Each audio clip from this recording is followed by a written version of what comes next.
Izzet Phoenix, I'm really excited to see. I know some folks have actually been kind of toying with some of the cards in the deck. We've been seeing numbers, different numbers for stuff like Prophetic Memory, Artist Talent, etc., etc. And yeah, just it's that's a continuing to evolve archetype. Given just how quickly it turns through its deck, you can run a bunch of one-ofs and do some interesting things. And on the flip side, uh, Madness is kind of a pretty spicy deck to be playing as well, doing some really cool things. And yeah, looks like we are going to be getting into game number 2. Pluid did get the first match, by the way. Awesome. Thank you Yeah. for the update on all of that. And one of the cool things that we are going to wind up seeing in this matchup is another interesting kind of thing. Even though the Phoenix deck isn't going to necessarily be the one that is like triggering any sort of discard shenanigans like you see in a Waste Not style matchup, Pluid's deck has a lot of vampire synergies in with the Madness. So we are going to see some of the Kevin Duda special Fiery Tempers, but we're also going to be seeing things like Bloodhall Priests, which is a blast from the past for me. I mean, I didn't know that today I was going to wake up and come into the shop and see Den Protector and Bloodhall Priest in my Pioneer event, but Pluid's deck is going to have a lot of giant creatures, and most importantly is going to be having a bit of vampire synergy. So while Hank is going to be able to be having a bunch of Phoenixes recurring, Pluid's going to be having a burn aspect to this deck, as well as just presenting like this clock right here that doesn't matter if your Phoenix is recurring as long as it gets to turn sideways. Yeah, exactly. There's just a lot of big, powerful creatures, as well as great value plays you can get out of a deck like Madness. And then, of course, Phoenix is going to do the Phoenix things and is also going to be very powerful and do a lot of very incredible things.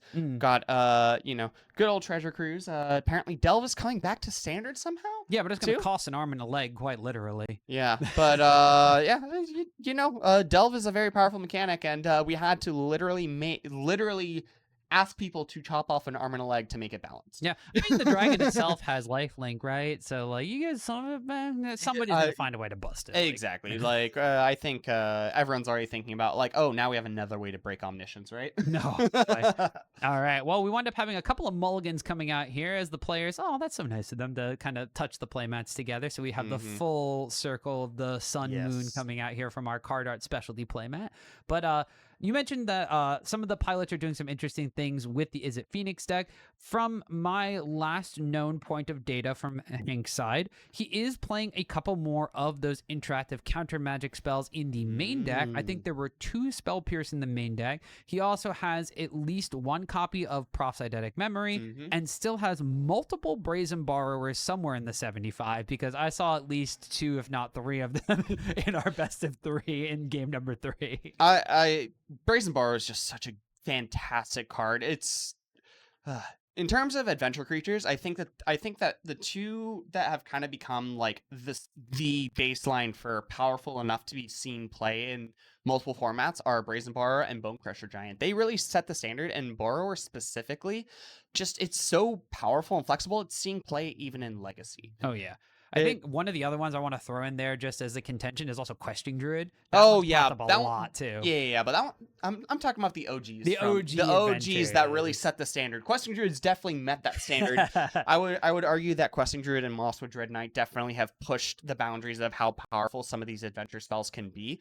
And I mean, referencing more new stuff, we have the new Omen mechanic, which is just adventure, but instead of going into the adventure zone, we're shuffling back in the library. So lots of these fun cards that have additional modes that we can be casting, gives us, additional card advantage and different ways to be using our mana. And starting off with a nice, good old Voldaren Epic here. This card is seen play pretty recently in a lot of different decks and some of the more recent formats too. Yeah, and so this is just going to be part of Pluid's plan. Blood tokens, great source of discard. That turns on Madness.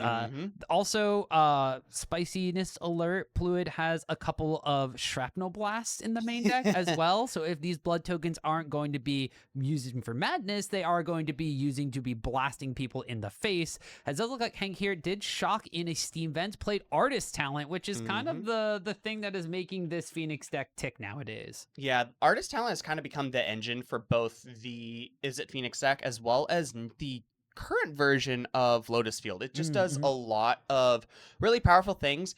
most people are just playing it as a 2 mana. Whenever you cast a spell, discard and draw. Sometimes you level it up. It can cost reduce your treasure cruise or your petty theft a little bit, but you're playing so many cantrips, it doesn't matter as much. However, Alms of the Vein. This is the one you were talking about. Huh? Yeah, this is the cool little synergy here. You see Pluid casting this sorcery at instant speed because of the madness cost here. So tapping the red, popping the blood token, casting this Alms of the Vein, which unfortunately does not resolve because there is a negate that is triggering a loot here from Hank's side. Yeah. So unfortunately, we weren't able to get that little bit of burn across, but still continuing to like poke away. 1 damage a turn is always going to be helpful, especially when you have random things that give you additional bits of burn. That's I believe that's the new something the prize. It's basically discard a card and draw 2, but if you discarded something that isn't a land, you get burned for 2, which is super nice. Yeah, so this is basically kind of like that deadly dispute type effect, but discarding a card instead. So we are going to see Pluid just grabbing a couple of extra cards here. So we wind up drawing 2, discarding a non-land here, and dealing 2 damage to Hank. So Hank goes down to 13, passing of the turn quick over here. So Pluid's deck, it's starting to get going. It's got some aggro synergies in here. It's got a bit of damage being dealt. And Hank not having land number 4 here, not the worst thing in the world for the Phoenix deck, but not only having reactive cards here as a Torch the Tower comes in combat step here. Oh, and it looks like we did discard a MDFC, probably something like a Thing in the Ice or something like that. Monument to Endurance is countered. Yeah, unfortunately, none of these monuments are going to want to be being resolved here, as Hank's going to be quickly snapping off negate on that one. Another little draw and discard off of the Artist Talent. It looks like, yeah, just a lot of interaction here from Hank's side, but no Phoenixes in the graveyard, even though there's the Artist Talent number 2 coming out here that can potentially look for them. Yeah, so now we're going to be discard draw up to 2 times, but we're down to, I think, 1 card in hand. It's a Lightning Axe, too, so we can't even cast it. Yeah, that's super awkward. And I think on Pluid's side, too, there isn't as many threats. And as soon as I say that, I think I saw a Shieldred. That's probably going to come down. But, you know. Oh, okay. Well, I didn't even know that was in the deck here. All right, so tapping 4 mana, and there it is. Shieldred the Apocalypse. It's a red-black deck. Why wouldn't you play Shieldred at the top of your curve? I guess so, but maybe I've just been watching too much Kevin Duda, where, like, these auto-includes from, like, the Pioneer standpoint just sometimes aren't an auto-include when you got the theme going on. Yeah, but yeah, good old Children of the Apocalypse. And yeah, we are going to instantly be getting rid of that for a good reason, but that does leave Hank hellbent. Phoenix being hellbent is not where you want to be. I mean, there's one specific instance where I want to be hellbent, and that's when there's a treasure cruise on the top of my library. Exactly. And we do have a grab the prize. Grab the prize plus. Oh, goodness. So we're dealing 5 damage with this interaction while drawing 2 cards for 3 mana. That's kind of insane. Yeah, so Hank's going down to 6. Pluid's going up to 23. And I mean, we're just a stiff breeze away from Hank falling to game number 2 and losing the match. Yeah, I kind of see. I was a bit curious, like how Pluid was able to get across the finish line in the last game, given just how powerful Phoenix typically is. I see why now. Yeah. Granted, Hank has definitely stumbled. Like, not to say anything negative about Phoenix here, but yeah, Pluid has shown this is a really cool clock, and we're doing some really good things here. Is that not Vampire Kiss? What is this one? It's the one that makes 2 bloods and then you deal 2 damage as well. Yeah. Or sorry, drain 2 life. Yeah. I mean, it's, you know, basically.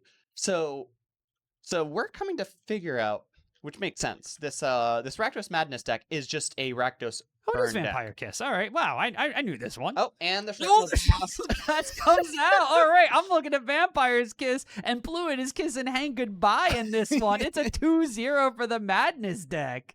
Wow, that was you know, we've had some pretty quick matches, but they've all been action-packed and with some pretty fun decks doing some interesting things as well.